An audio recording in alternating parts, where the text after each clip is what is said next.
Hey guys, it's Wahima, but just call me Wah. Melanated! Welcome to another episode of Love After Lockup. This is season 2.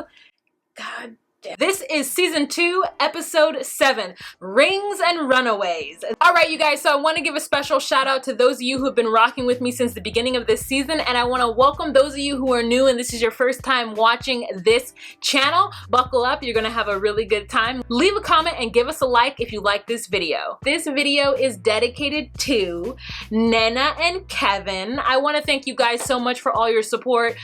Kevin reached out to me on Patreon and said some really sweet things about you and the things that you're going through right now, and I just want to wish you the absolute best and thank you so much for your support, and I'm happy that I can give you a little bit of a smile in this hard time. I'm just really happy and really honored that you watch my channel, and I just want to say besos and blessings to the both of you, and I hope you have a fantastic weekend. Let's go ahead and get this episode started because we have got a lot to unpack. First, let's go to the gram and ask the people how they're doing. Hey guys, it's Wahima. We just finished watching Love After Lockup. By some grace of God, I got a showing at 6 p.m. Pacific Standard Time, and I'm so happy. We got to jump into this video. You guys should watch it. It's going to be up tomorrow, Wahima. And it was an episode. Girl. We gotta talk about it. Alright, check me out on Just Call Me Wah tomorrow with my Love After Lockup recap.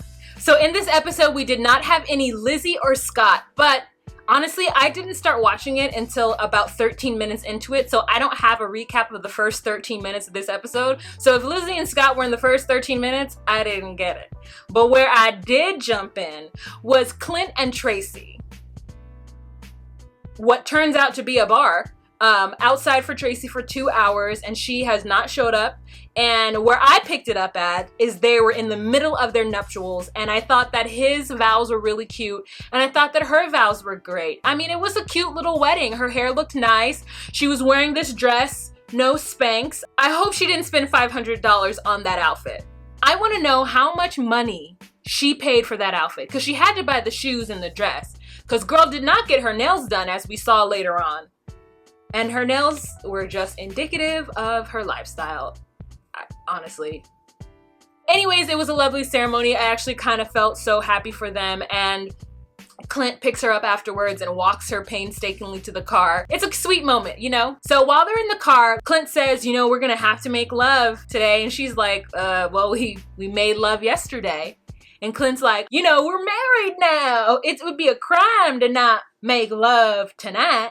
And she's like, well, babe, you know I can't commit any more crimes. He's like, oh, yeah, babe, I know. They have a good chuckle, and then her face drops, and she's like, I need a drink.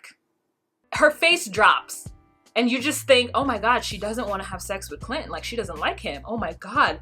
She just had a moment unguarded, an unveiled moment where we got to see what she really thinks about having sex with Clint, and she's like, I need a drink.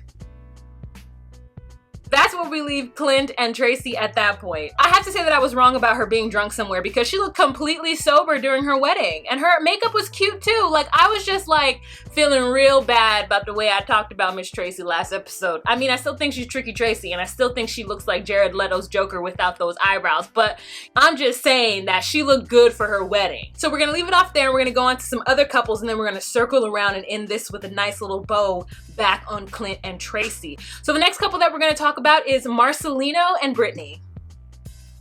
Alright, so this is a quick little segment, but we did learn some vulnerable things about Marcelino. So Brittany is out on the veranda. Marcelino comes out from wherever he is with breakfast. They've got Starbucks, they've got fresh fruit, and Brittany's just really excited to eat fresh fruit. She says it's been so long since she's had fruit like this, and they don't have good fruit and vegetables in prison. And, you know, I think Marcelino's feeling a little bit like, yeah, babe, I'm gonna take care of you. You're gonna get some fresh fruit. You get fresh fruit every day. And every night if you want it. Brittany then starts to talk about Giovanni, her son, and how excited she is to meet her son, and also how nervous she is about her son.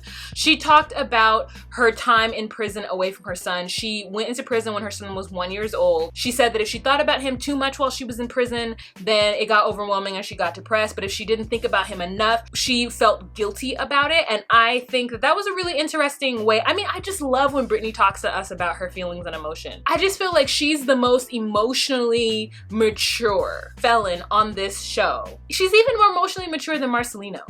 She was talking to Marcelino about it, and Marcelino gets a little quiet. And then she's like, babe, what's wrong? You know, talk to me, tell me about it. And he says to her that he had a really crappy stepfather, and his father actually wasn't good either. And so he's just nervous about being that way to her son. She's really trying to get him to be empowered about being a stepfather. And she says like she doesn't want to make the same mistakes or make her son feel the way her parents made her feel. Even though I thought, you know what, Brittany, though, you have made some mistakes and you weren't with him for the last 2 years, and he's gonna have to get to know you all over again. So, I mean, as long as she doesn't make any more mistakes from here on out, like, I think Brittany will be able to live up to what it is that she wants to do for her son. So then Marcelino says some things that I don't agree with, but I wanted to bring it to you guys, see what you guys thought. He says that a woman can't raise a son, and there needs to be a male figure in the house for a male child to be raised into a man, I guess.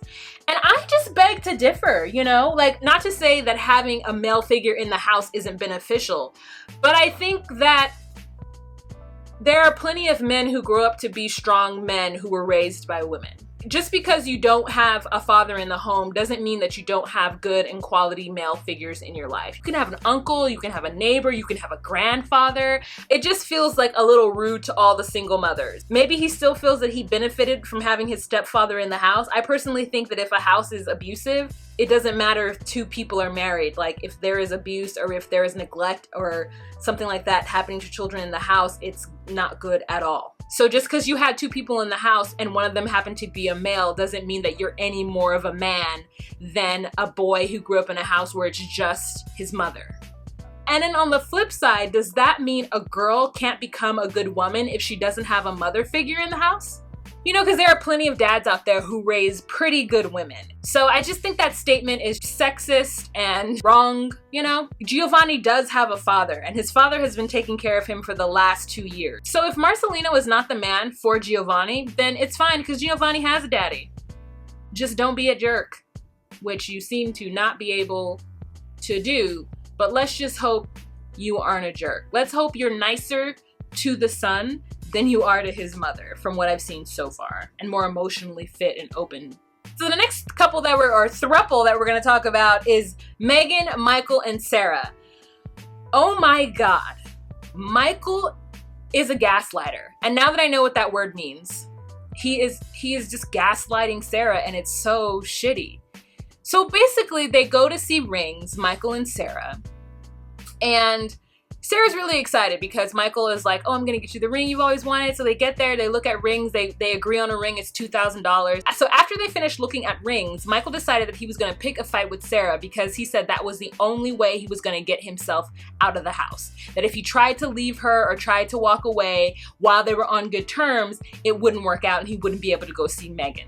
So when they're in the car with Aviana, after they've looked at rings, he picks a fight with her by telling her that he doesn't understand why he needs to wear a ring, and that the only reason she wants him to wear a ring is for other women. He doesn't understand the symbol of it. He doesn't understand he wants to know who are going to be the first people to not wear rings, to go against tradition. Maybe it should be him and Sarah.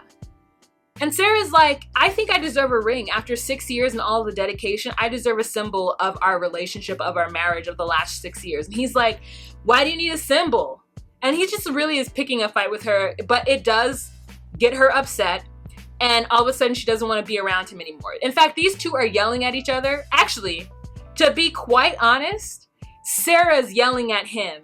And Aviana's just in the back screaming, mommy, mommy, mommy, trying to get her attention. And Sarah is completely ignoring her to have this argument, this dumb argument with Michael.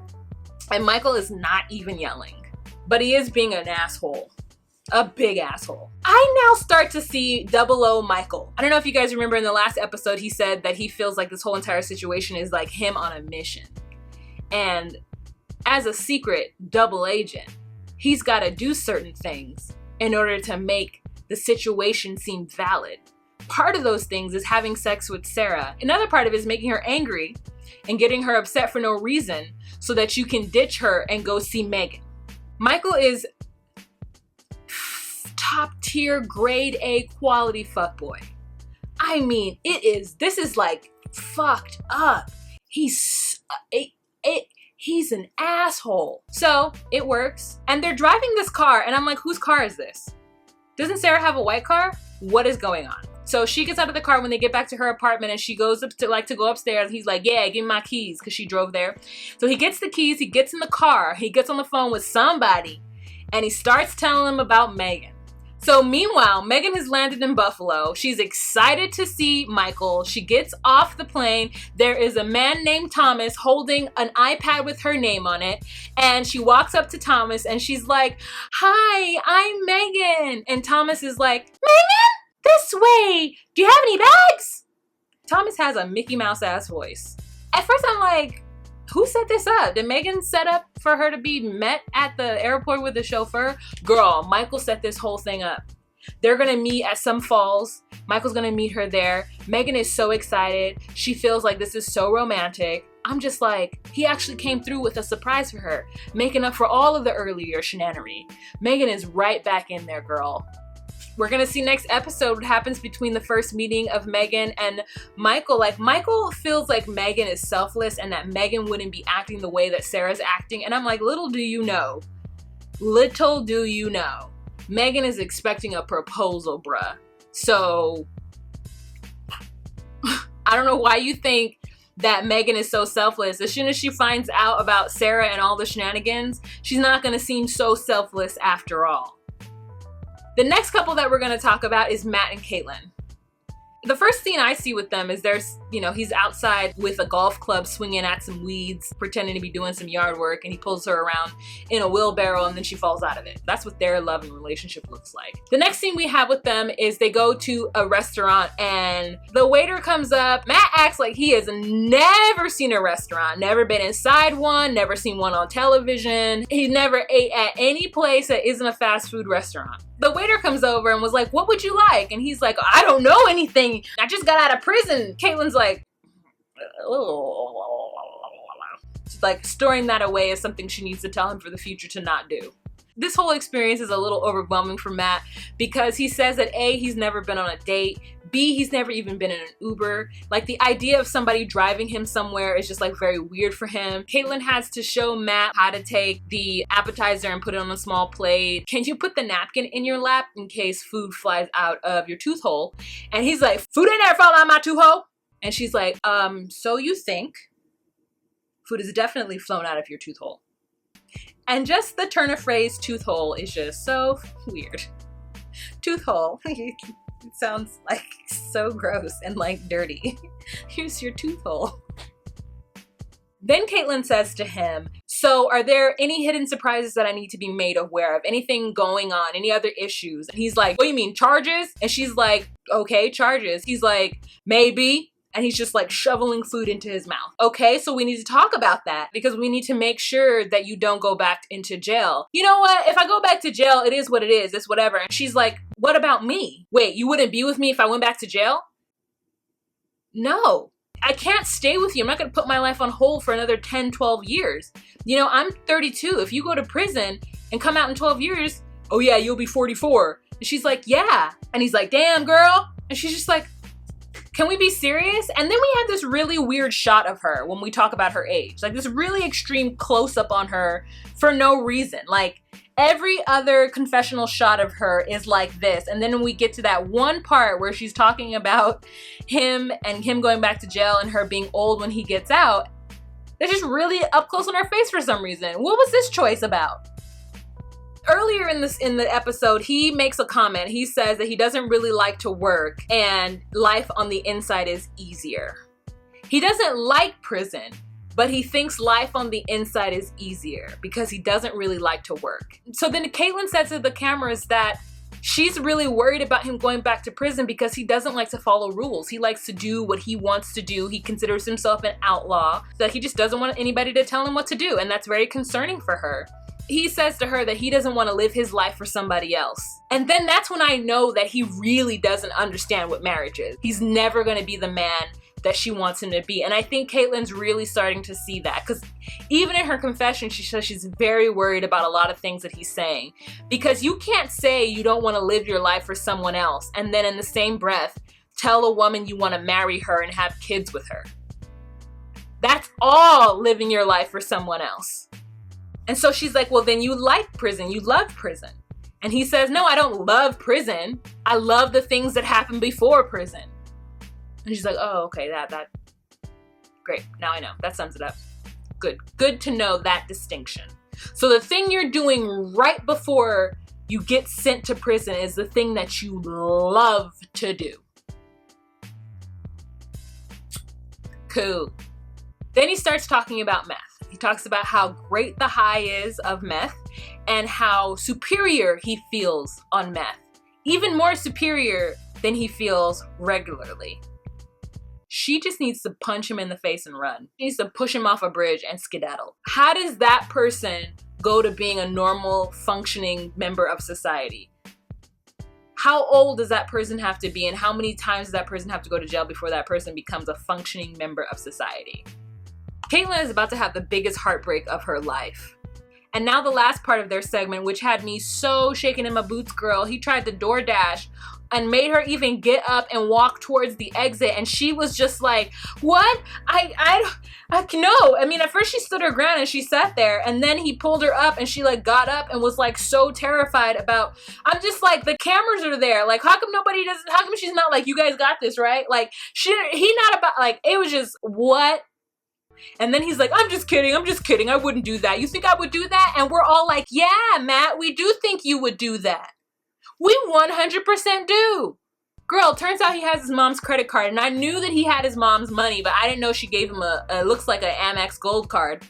But she did, and so he had enough to pay for it. I'm just like, thank the Lord. First of all, the mom should have gave the money to Caitlyn because Matt cannot be trusted with any kind of currency. Okay, so now let's circle back to Tracy and Clint. 12 hours later, the camera crew gets there and Tracy is not there. They're supposed to have a filming segment and the apartment or the hotel is a wreck. There's shot glasses all over the place. There's shoes, there's clothing. It's just kind of like, what happened? And Clint is on the couch crying in an oversized sweater, like looking like he's got the sweats, and we don't know what's going on. Tracy is nowhere to be found. So he gets a little worried because he knows that his mother has probably been calling him. He doesn't have his phone. Turns out Tracy does. And so he asks the producer for a phone so that he can call his mom. He calls his mom and he just starts to boo-hoo on the phone, girl. Alice is like, tell me what happened. His mom is like, she's gone, right? And Clint's like, yeah. She's like, okay, honey, it's all right. We'll get through this. We see her wedding ring on the table. She has taken his keys. She's taken his car. And Clint is so heartbroken. Alice is like, okay, well, what happened? Tell me what happened. And he's like, I can't tell you. And she's like, why? He's like, I just can't tell you. I can't. So Clint gets up and goes into the bathroom as though he's not mic'd, I think completely forgetting, assuming he's having a private conversation. He is absolutely not. Mama, I fuck up. I do fuck up, but I didn't fuck up this time. It wasn't me. I didn't do anything to her. She just left. She left me, Mama.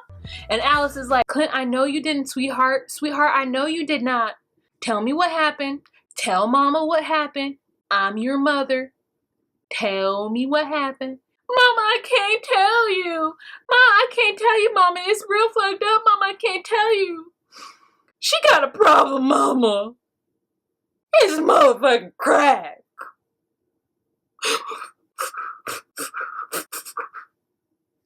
Girl, crack. I wasn't expecting it.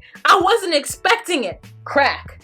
The girl's on crack. And Alice is like, oh no. Oh, okay. Well, you come on home. I can't, Mama. She took my car. Okay, well, we'll figure it out.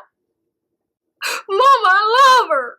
I don't want to leave her. What am I doing without her, Mama?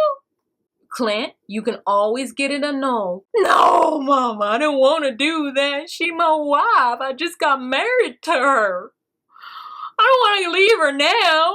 Clint, but, honey, bring your ass back home. He's on the phone crying to his mama like a 16-year-old teenager that just got their heart broken for the first time. I said it once. I'm gonna say it again. Something wrong with Clint. Should I have been expecting it? Probably. I wasn't though. I just thought she was an alcoholic. Like, I didn't think the girl was on crack. So apparently last night, somehow she had crack. I don't know if she picked it up before the wedding or she picked it up after the wedding, but they got to the house, they started drinking, or at least she started drinking, because remember, Clint didn't drink the morning before. Remember, she had those 2 shots. He didn't drink them. So I don't know if they both got down. Then she did some crack. He woke up at 2:30 in the morning, went to lay next to her, and she was like, I want to go get more crack. And he's just like, no, more? I thought you were just gonna do 1 or whatever it is. I don't know what you do, but he was just like, he said that when she said that she wanted to do more, that's when his heart broke. And I was just like, not when she said she wanted to do it the first time? Did you think she was just recreationally doing crack, Clint? You know, and Alice knows that road. You know, she thinks that Clint is going to make the decision to not be with Tracy, but it turns out that this just makes Clint want Tracy more. He doesn't want to abandon her. He doesn't want to give up. He just got married to the love of his life. I know Alice is somewhere with her head spinning like, oh my God, my son's gonna go down with this woman. I gotta figure out a way to separate them. She's already trying to tell Clint to get an annulment. He doesn't want to do it. He doesn't want to hear it. He's just so heartbroken that she wanted more crack. And he was like, Mama, I didn't do it. She did it. I didn't do it, Mama. And Alice is like, no, I know you didn't. I know you didn't. We definitely know that Clint has done drugs. We see it all over his face, literally. We know that he has done something, and he did it for a long time. You know that Clint has got a 13-year-old son, and he's on camera on TV talking about running behind some crackhead? Listen, I don't mean to shade anybody out there who has a real addiction, but Tracy is not in recovery or even thinking close to being recovery. She's out there stealing cars, taking money, ruining lives, okay? She a crackhead. All right, you guys, so that's the end of this episode. Thank you guys so much for watching. Go on ahead and leave a comment down in the comment section. Let's have a kiki and a conversation. All right, remember to be you, be true, and find your place. Bye.